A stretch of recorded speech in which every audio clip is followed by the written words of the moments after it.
Hello everyone.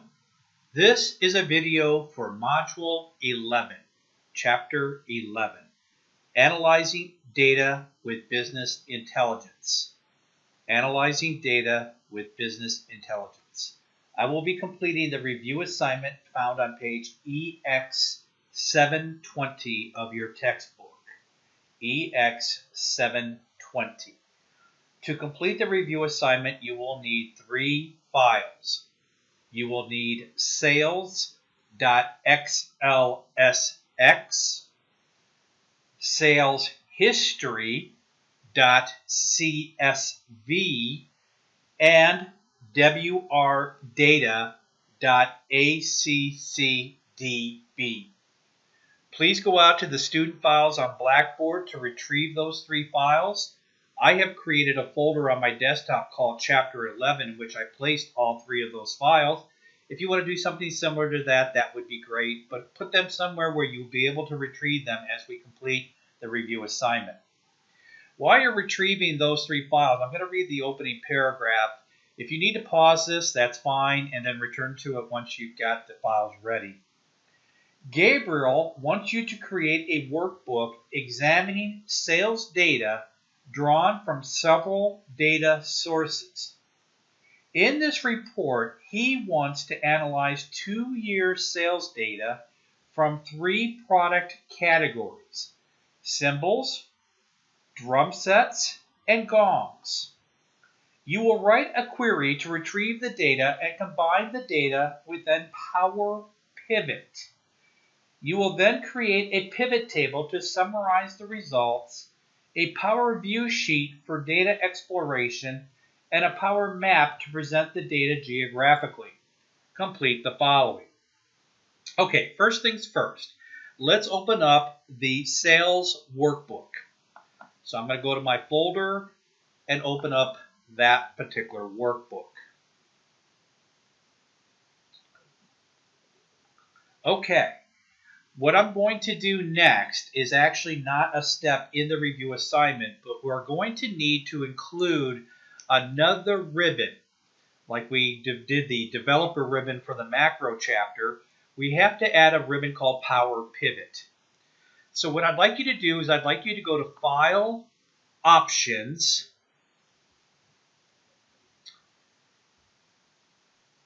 and then you're going to go to Add-ins. Add-ins. Down at the bottom where it says Manage, and for me right now it says Excel Add-ins, I want to drop the arrow down and pick COM Add-ins.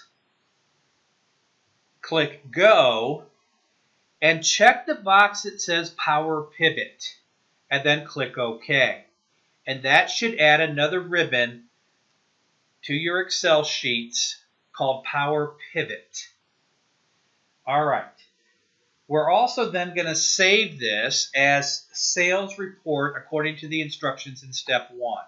So I'm going to do File, Save As. I'm going to save it to the same folder, Browse, Chapter 11 folder, and I'm going to call it Sales Report.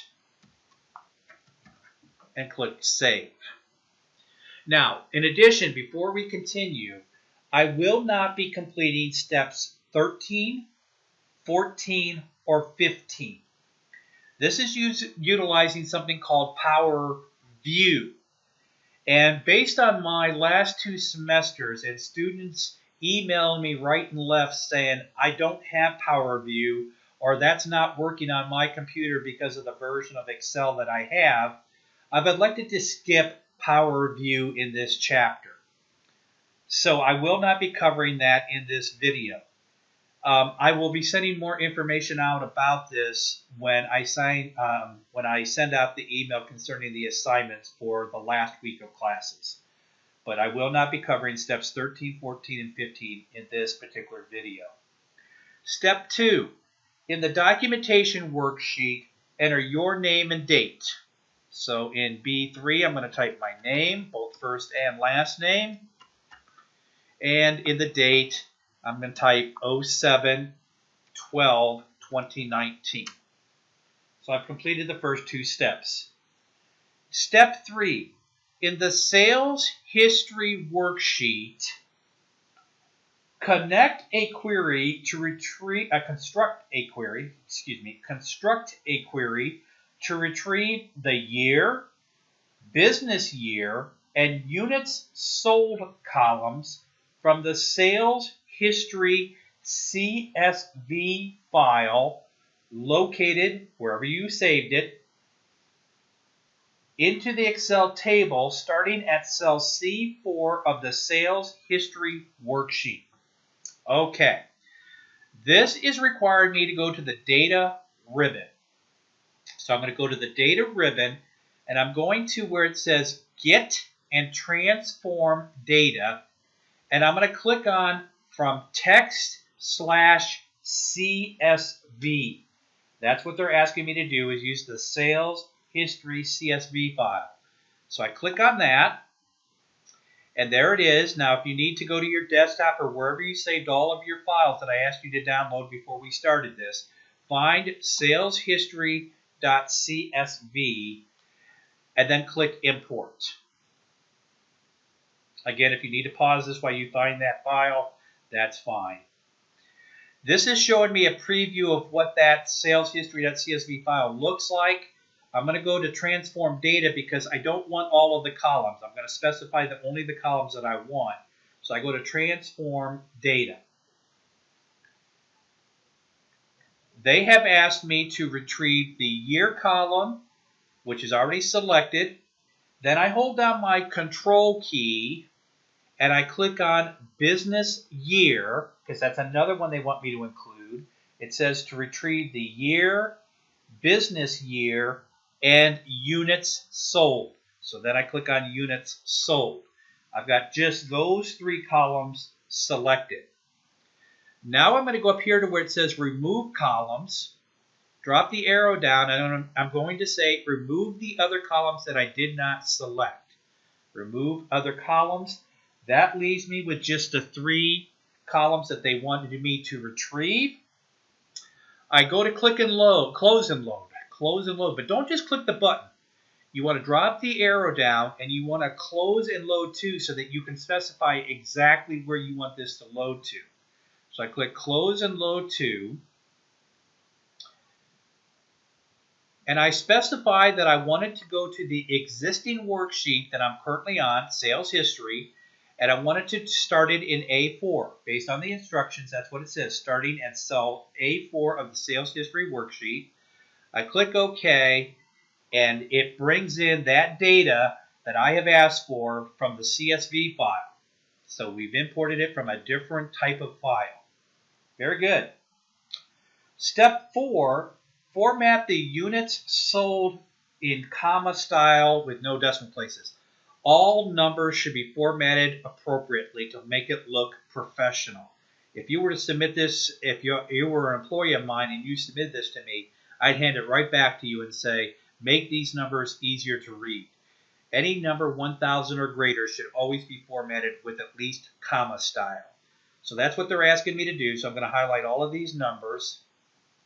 I'm going to go to the home ribbon, click the comma style, and then reduce the number of decimal places. It only takes seconds to make it look more professional and something that I would want to send to my boss rather than what it looked like earlier. Okay. Step 4 we just completed.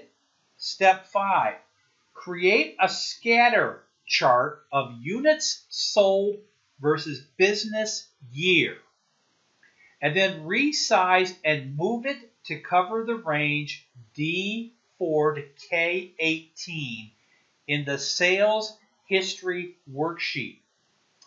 Add a logarithmic trendline to the chart, projecting the next 5 years of sales for the company. Remove the chart legend.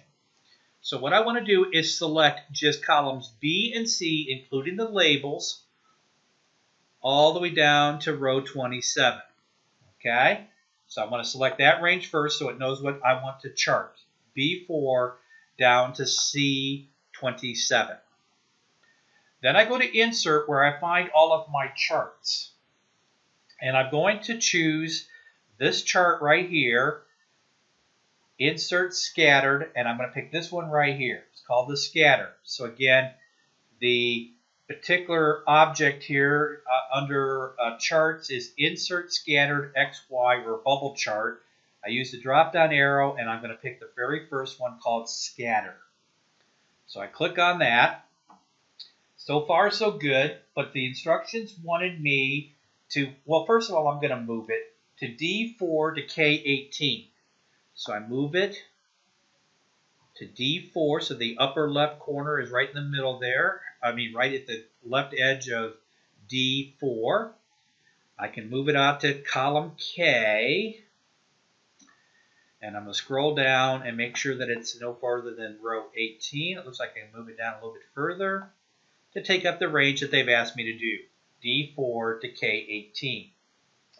Now, I have one more thing to do, and that is I have to add that trend line, the algorithmic trend line. So what I'm going to do is I'm going to click this button here that says Chart Elements. It looks like a plus sign or a tic-tac-toe board, whatever you want to call that. So I'm going to click on it with the left side of my mouse, and I'm going to go down to Trend Line and click the black arrow to be able to pick what type of trend line I want. I don't see logarithmic offered here, so I'm going to go to More Options. And there it is right there. So I'm going to put a dot next to logarithmic. Okay, I hope I'm saying that correctly. Some of you are probably laughing at me because it's not correct, but whatever. Okay, and it wants me to go out, forecast forward 5 years is what it's asking me to do in the instructions. So I'm going to say 5 periods and hit enter. Okay, now I'm going to close both of these boxes here. And you can see that it projects it out an additional 5 years. It adds a trend line to it. Okay? The last thing it asked me to do is to remove the chart legend, which I don't currently have one. And if you want to verify that, you can always go to Chart Elements. And sure enough, legend is not selected. All right? So we do not have a legend. We do not have to worry about removing it. Okay. Looks like it moved my chart a little bit based on my clicking around there. So I'll just, not to be perfect, but there we go. All right, that's step number 5. Step number 6, in the current sales worksheet. Now I'm going to prepare you for something. If this doesn't work, last time I tried to do this on my own, just kind of going through it, it took forever for my database to get available to use. If that happens again while I'm doing this video, I'm going to stop it so that I don't have to record steps 1 through 5 again. And then I'll pick up and do part 2 on part 6 when I reboot my machine and clear its memory. Sometimes I got an older machine that I'm recording these videos on, and sometimes my memory gets too full. We'll see what happens here. If it works, then we'll just continue. In the current sales worksheet, use the query editor to access the WR data access database file located in wherever you saved it. Create a query that accesses the customer transactions table and then do the following. Okay, so again, I want to be on the current sales and I want to be in A4, no particular reason, but I want to be in A4 for right now. I'm going to go to the data ribbon. And I don't see from access here, so I'm going to go to the Get Data down arrow from Database from Microsoft Access Database.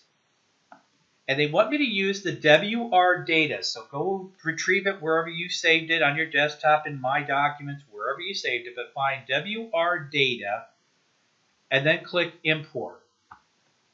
Let's keep my fingers crossed that my memory is going to work. And this is what happened last time. Please wait while we establish a connection. And then it just sat here forever and ever.